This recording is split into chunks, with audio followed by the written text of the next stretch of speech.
हे ईश्वर, अज्ञानी जनों की जैसी गाढ़ी प्रीति इंद्रियों के भोग के नाशवान पदार्थों पर रहती है, उसी प्रकार की प्रीति मेरी तुझ में हो और तेरा स्मरण करते हुए मेरे हृदय से वह कभी दूर ना होवे। निष्कपट भाव से ईश्वर की खोज को भक्ति योग कहते हैं। भगवान के प्रति उत्कट प्रेम ही भक्ति है। जब मनुष्य इसे प्राप्त कर लेता है तो सभी उसके प्रेम पात्र बन जाते हैं। वो किसी से घृणा नहीं करता, वो सदा के लिए संतुष्ट हो जाता है। परम योगेश्वर भगवान श्री कृष्ण कहते हैं, भक्ति स्वयं ही साधन और साध्य स्वरूप है। भगवत गीता में मोक्ष के 3 मार्ग बताए गए हैं, जिसमें सबसे बड़ा मार्ग भक्ति योग है। कलयुग के भक्ति काल में जन्मी मीराबाई भक्ति योग का प्रत्यक्ष उदाहरण बनी। उनकी भक्ति, उनकी निष्ठा, दृढ़ता और प्रभु प्रेम में समर्पित उनका जीवन समय के पथ पर एक अमिट छाप छोड़ गया। 450 वर्ष बाद भी आज मीराबाई संस्कृति और साहित्य के जगत में भक्ति की एक उच्च प्रेरणा स्रोत बनी।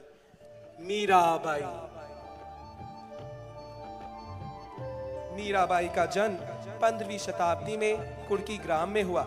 वे राजा रतन सिंह की पुत्री और मेवाड़ नरेश राव दूदा की पौत्री थी। मेड़ता उस समय राजस्थान का एक स्वतंत्र और शक्तिशाली राज्य था। राव दूदा ने बचपन से ही उनका पालन पोषण किया।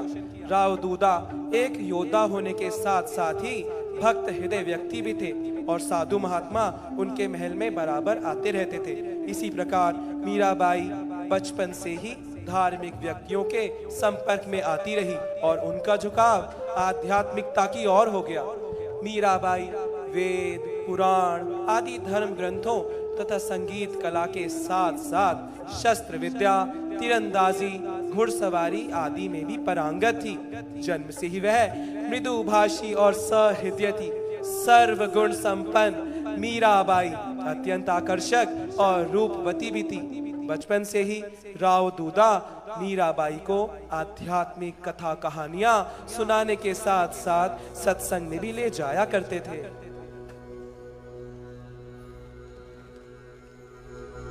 यदा यदा हि धर्मस्य ग्लानिर्भवति भारत अभ्युत्थानम् अधर्मस्य तदात्मानं सृजाम्यहम्। ओम नमो भगवते वासुदेवाय नमः। अस्तु।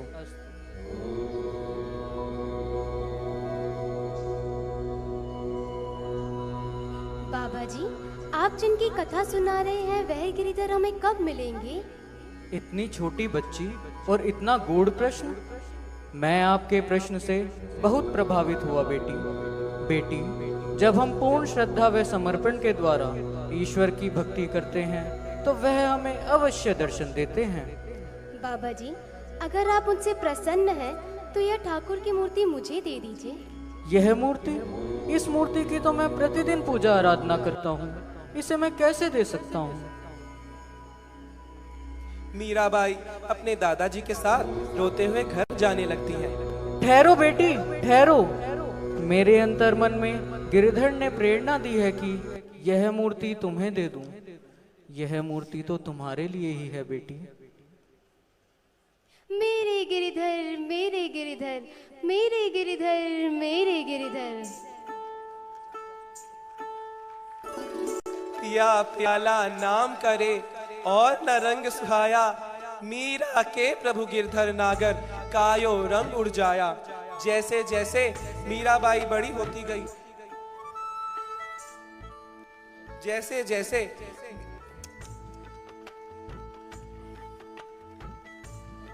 जैसे मीरा बड़ी होती गई, उनकी प्रभु भक्ति दिन प्रतिदिन और प्रगाढ़ होती चली गई। कुछ समय पश्चात उनका विवाह राजस्थान मेवाड़ के राजा राणा सांगा के सुपुत्र युवराज भोजराज के साथ करा दिया गया। राणा सांगा सहित पूरा राज परिवार ऐसी गुण संपन्न पुत्र वधू को पाकर बहुत प्रसन्न हुए, किंतु नियति को यह कहां मंजूर था। विवाह के लगभग 10 वर्ष बाद भोजराज युद्ध में वीर गति को प्राप्त हो गए। साथ ही राणा सांगा भी बाबर से लड़ते हुए स्वर्गवासी हो गए। एक के बाद एक आने वाली इन दुर्घटनाओं से मीराबाई को संसार की असारता का आभास होने लगा। मीरा की स्वाभाविक भक्ति भावना जागृत हो उठी और उनका झुकाव अंतर की ओर होने लगा। कौन करे जंजाल जग में जीवन थारो, झूठी रे काया ने झूठी रे माया, झूठो सब संसार।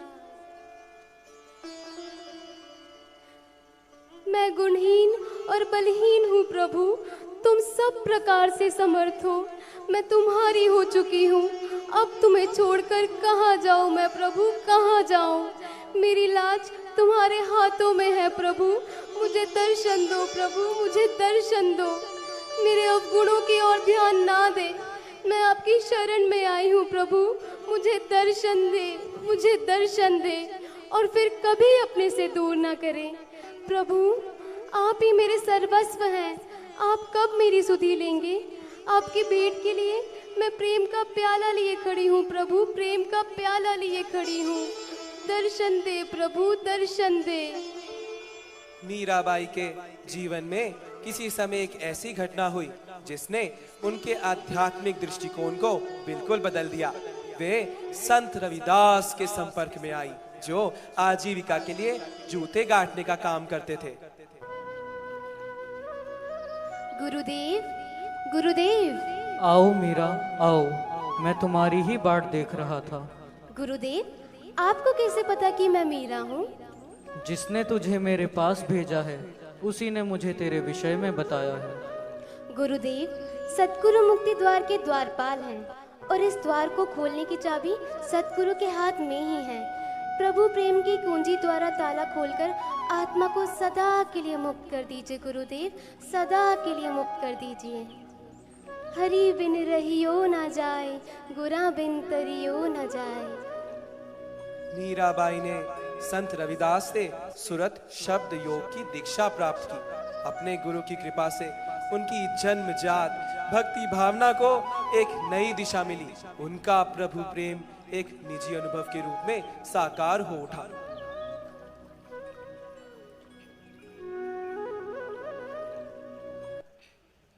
पायो जी मैंने राम रतन धन पायो, पायो जी मैंने राम रतन धन पायो।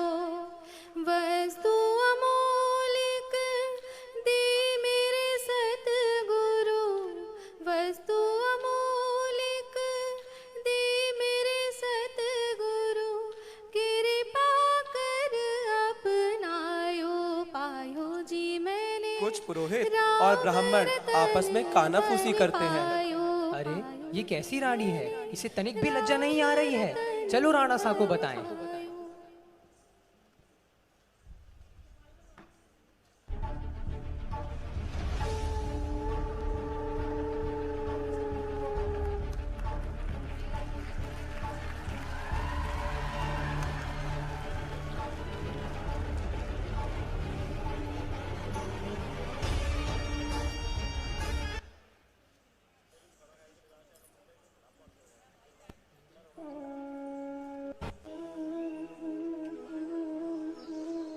खम्मागढ़ी राणा सा, मैं कुल पुरोहित होने के नाते आपको जागरूक करना चाहूँ ताकि हमारे कुल की मर्यादा कलंकित न हो। हमारे कुल की मर्यादा को कलंकित करने का दुस्साहस किसने किया? हमारे राजघराने की बहू, राज परिवार की बहू साधारण लोगों से मिले जुले और एक ऐसे व्यक्ति को गुरु मान बैठी है जो जूते गांठने का काम करता है, संतों के संग उठती बैठती है, गली गली नाचती फिरती है। क्या यह हमारे राज परिवार को शोभा देता है? अरे यह मीराबाई तो कुल का कलंक है, कलंक। इस मीराबाई को तो अब मैं देखती हूँ। चलो सैनिकों।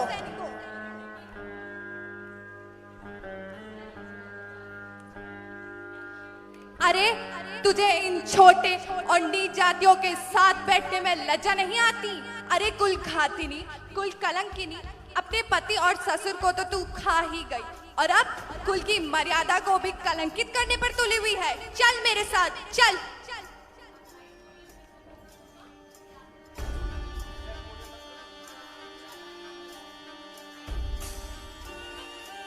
अब तू यहाँ से कहीं नहीं जाएगी। मैं भी देखती हूँ कौन आता है तुझे बचाने। ननद और राणा के समझाने के बावजूद भी मीरा एक साधारण दासी के कपड़े पहनकर अपने महल से चुपचाप अपने गुरु के दर्शनों के लिए जाती थी।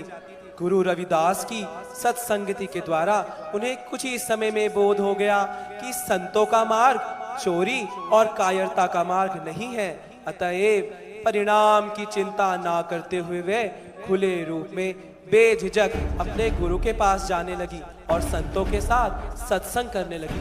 अरे अरे, ये कैसी रानी है, इसे तनिक भी लज्जा नहीं आ रही है। चलो राणा साहब को बताएं।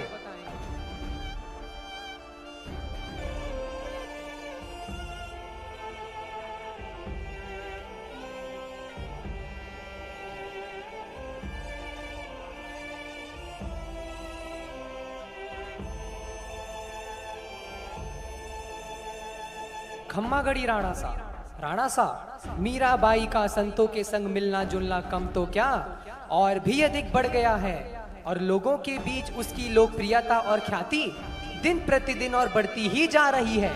अब इसके जीवन का प्राणांत ही करना होगा। पुरोहित जी, मीरा को गिरधर के चरणामृत में विष मिलाकर दे दिया जाए। जो हुक्म राणा सा।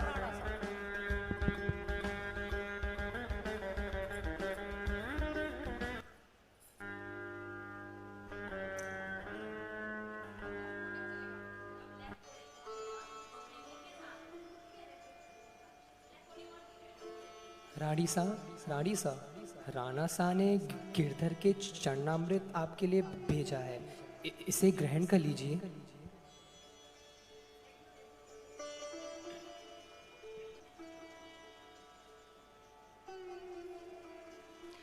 नहीं नहीं भाभी सा, नहीं भाभी सा, नहीं भाभी सा, इसे ग्रहण मत करो, इसमें तो विष है। नहीं, यह तो मेरे गिरधर का चरणामृत है, इसमें विष कैसे हो सकता है? राणा ने विष दिया मानो अमृत पिया, मीरा सागर में सरिता समाने लगी, वो तो गली गली हरि गुण गाने लगी, ऐसी लागी लगन मीरा हो गई मगन।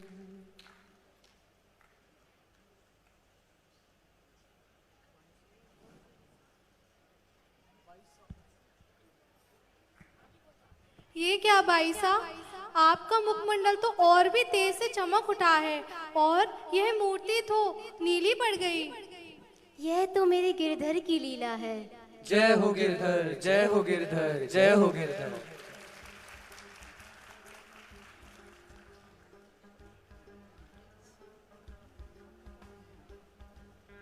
हा हा हा हा, अब तो उस मीरा का प्राणांत हो चुका होगा। सैनिकों, चलो उसके मृत शरीर को वन में फेंक कर आओ।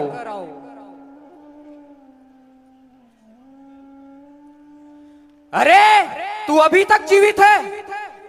भली बुरी तो मैं नहीं कीनी, राणो क्यों है रिसायो, धाने माने दह दीवी है, जारो हरि गुण गायो।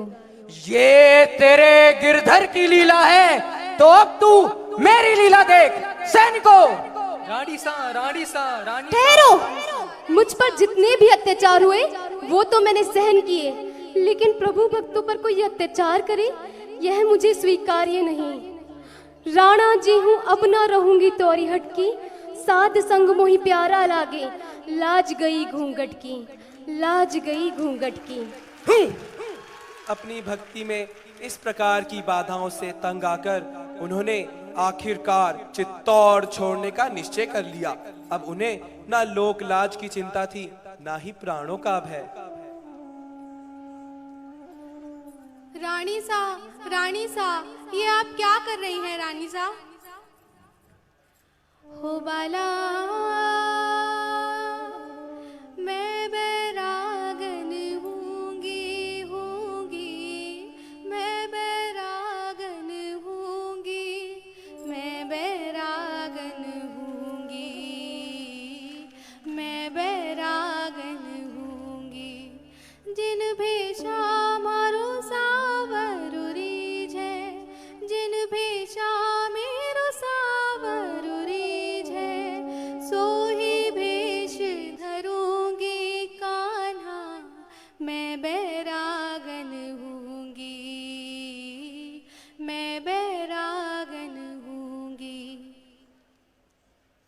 मीराबाई के महल छोड़ने के कुछ महीनों बाद ही गुजरात के सुल्तान बहादुर शाह ने एक विशाल सेना के साथ चित्तौड़ पर आक्रमण किया, जिसमें राणा विक्रम की मृत्यु हो गई। इसके बाद राणा उदय सिंह ने शासन की बागडोर अपने हाथों में ले ली, लेकिन तब तक चित्तौड़ का वैभव ध्वस्त हो चुका था। चारों ओर हाहाकार मचा हुआ था। चित्तौड़ निवासी अब अपने दुर्भाग्य को मीराबाई पर किए गए अत्याचारों का फल मानने लगे थे।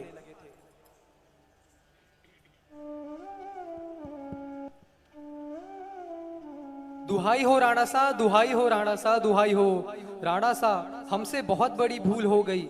हम सबकी वजह से मीराबाई को बहुत ही कष्ट और यातनाएं सहनी पड़ी। हम सभी में पश्चाताप की गहरी भावना जागृत हो गई है। राणा सा, उनके प्रति किए गए अन्याय का प्रायश्चित तभी हो सकता है जब आप और हम सभी नागरिक उनसे क्षमा याचना कर उनको वापस चित्तौड़ ले आएंगे। राणा उदय सिंह कुछ ब्राह्मणों और पुरोहितों के साथ मीराबाई को लेने द्वारिका की ओर प्रस्थान करते हैं। मेरे तो गिरधर गोपाल दूसरो न कोई, जाके सिर मोर मुकुट मेरो पति सोई। मेरे तो गिरधर गोपाल दूसरो न कोई, जाके सिर मोर मुकुट मेरो पति सोई। मेरे तो गिरधर गोपाल। भाभी सा, क्षमा कर दीजिए, हमें क्षमा कर दीजिए। आप हमारे राजघराने की राजवधू हैं। आप चित्तौड़ की मान मर्यादा है। अब आप अपने घर चित्तौड़ की ओर चलिए। ना तो अब मैं राजवधू हूँ, ना चित्तौड़ को अपना घर मानती हूँ। मैं तो अपने गिरधर की दासी हूँ और उसके बनाए इस सारे संसार को अपना घर मानती हूँ। मेरा मन पूर्णतः अपने प्रियतम गिरधर के चरणों में ही लगा हुआ है। उसे छोड़ मैं भला कहाँ जा सकती हूँ। मैं अपने पीहर और ससुराल के परिजनों का अपने साथ उद्धार कर देती, परंतु उन्होंने हमारी नेक ना मानी बात। अब मेरे मंदिर जाने का समय हो गया है, कृपया आप सब प्रस्थान कीजिए।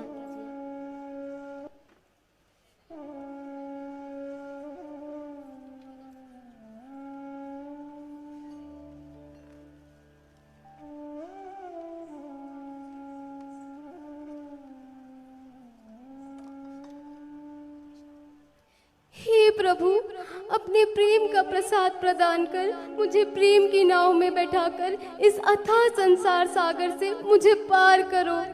अब मैं इन सांसारिक बंधनों से मुक्त होना चाहती हूँ प्रभु। बस अब मैं आप में समा जाना चाहती हूँ। मेरी विनती स्वीकार करो प्रभु। मुझे दर्शन दो प्रभु, मुझे दर्शन दो। मुझे अपनी शरण में ले लो प्रभु, मुझे अपनी शरण में ले लो।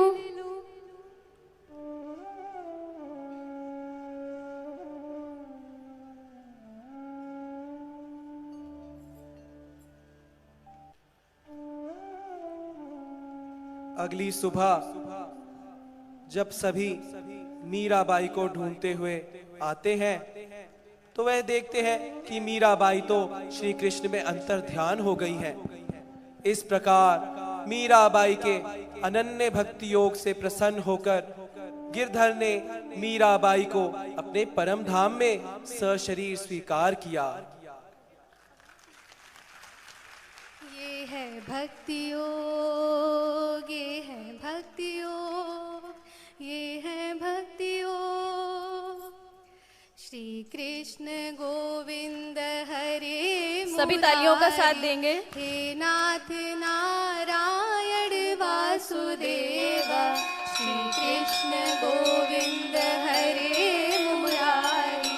हे नाथ नारायण वासुदेव, देवकी नंदन तुमको वंदन रखते सबकी लाज। सबके स्वामी अंतर्यामी पूर्ण की जयकार। श्री कृष्ण गोविंद हरे मुरारी। हे नाथ नारायण वासुदेव, हे नाथ नारायण वासुदेव। परम योगेश्वर भगवान श्री कृष्ण की जय।